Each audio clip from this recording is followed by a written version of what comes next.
I'm with Pete Mount Stephen, who's headmaster at St Stephen's Primary School in Bath. Pete's a very experienced head teacher, and I just wanted to ask a few questions around education. And I'll just kick off with what's your current assessment of UK education, Pete? It's a time of enormous change. There's almost nothing, in fact, within the educational wider remit of the school and its business and what it sees itself as doing day on day that isn't being fundamentally reformed. So everything's moving around right now, and it's quite hard to see how that will all shake down into the future. What it is doing is consuming an enormous amount of energy, trying to hang on to the core principles and beliefs and outcomes that we all value so much, whilst making our way through some of the very radical reforming agenda that the current administration has. So they're challenging times, right enough. And do you see that the teaching of children needs to change fundamentally? I don't think the teaching of children per se needs to change fundamentally. I think that there are elements of the market-based approach to the ways that schools are organised nationally, which puts pressure on teaching and learning and the administration of schools to produce a product that can be compared in rather the way that fridge freezers and other white goods might be compared through some Which report or something. And I think that's unhelpful. I think that leads us away from our core business, which is to provide young children with, of course, the skills that they need in terms of literacy and numeracy and so on to be successful both in the next phase of their education and in life generally, but also at a much deeper level to provide them with a sense of self, a self-story, if you will, and a whole framework, a matrix of skills and attitudes and proclivities, dispositions, which will enable them to thrive in a world of great change. And any canon of knowledge and skills that's established at any fixed point in time, whatever its merits may have been or not at the time at which it was fixed, is unlikely to meet that end. And the only thing we really know about the world that our little 4-year-olds are going to be flourishing in 20 years' time is that we know absolutely nothing whatsoever about it. So the whole purpose of education for me is about something timeless, and that's to do with character, really, and who you are, who you think you are, and how you orientate yourself really towards change, challenge, difficulty, all the hopes and joys and loves and fears stuff. And all of that is implicit, and it's regarded as implicit, and I believe our administration considers it to be important. The danger is if you very, very clearly make the determination of quality all about just two strands of that enterprise, then you mustn't be surprised if that's where the vast proportion of energy, time and resources is placed. And that's not necessarily in the interests of our children or our futures. So, do you think that's a view that's shared by many of your peers in the profession? Yeah, I'm absolutely certain it is. I mean, I'm the Vice Chair of National Primary Heads. I talk to people all over the country, and I've been in the business a very long time, and I know perfectly well it's the view.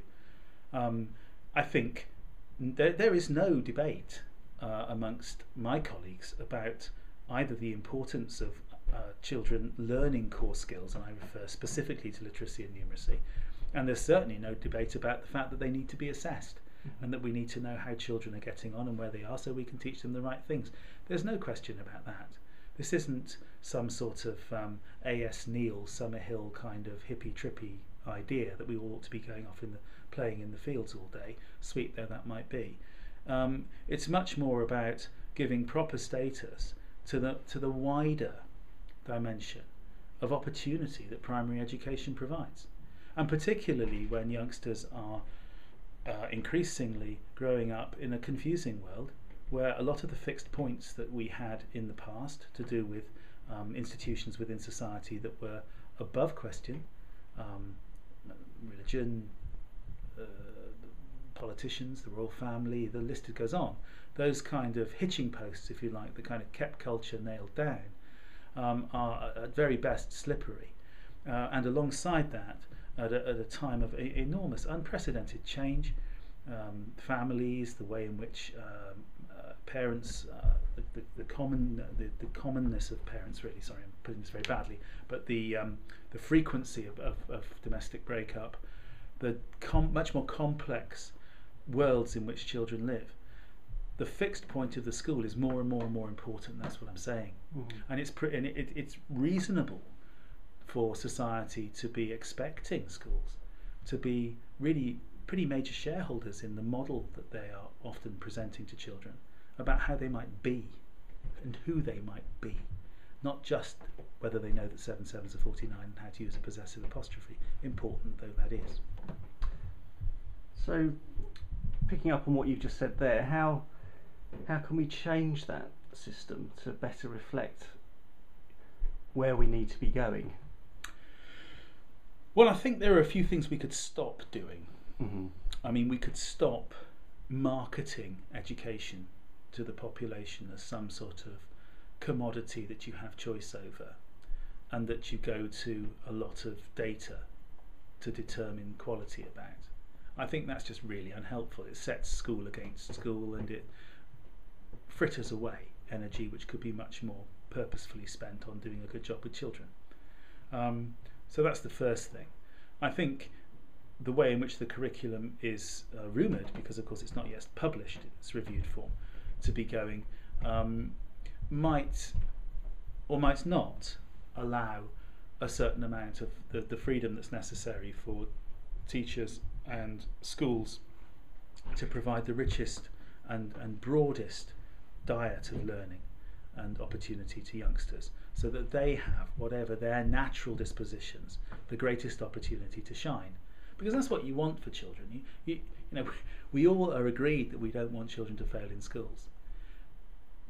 If schooling is just about two rather narrow things, which an increasingly small percentage of people, the narrower that gets, are likely to be spectacularly good at, you're in danger of setting up an institution that really just orchestrates failure.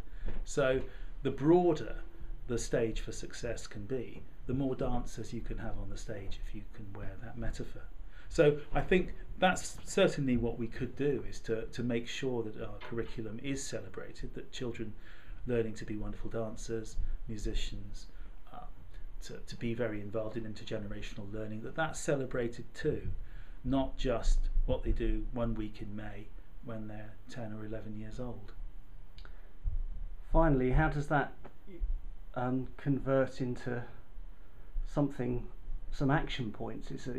Our education system is, you said earlier before we started this interview, you know, it's a monolith.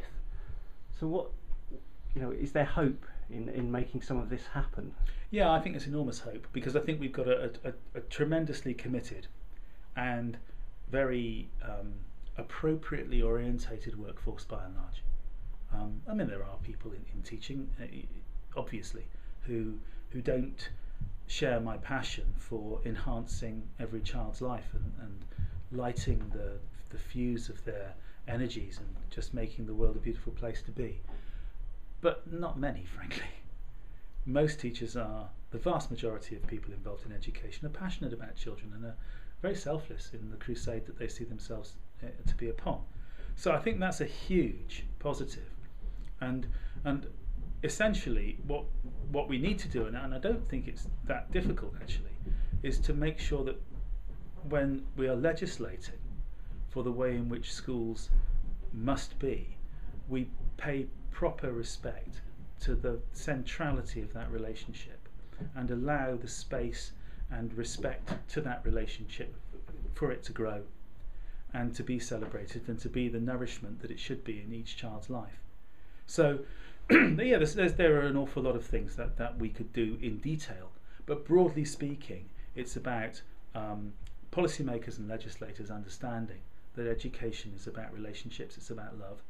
It's a deep and complex, organic thing, and to nail it down to a few facts, and to quality assure it on the basis of whether or not children can regurgitate those facts is to damn the whole beast, really, by a rather simplistic measuring model. Pete, Mount Stephen, thanks very much.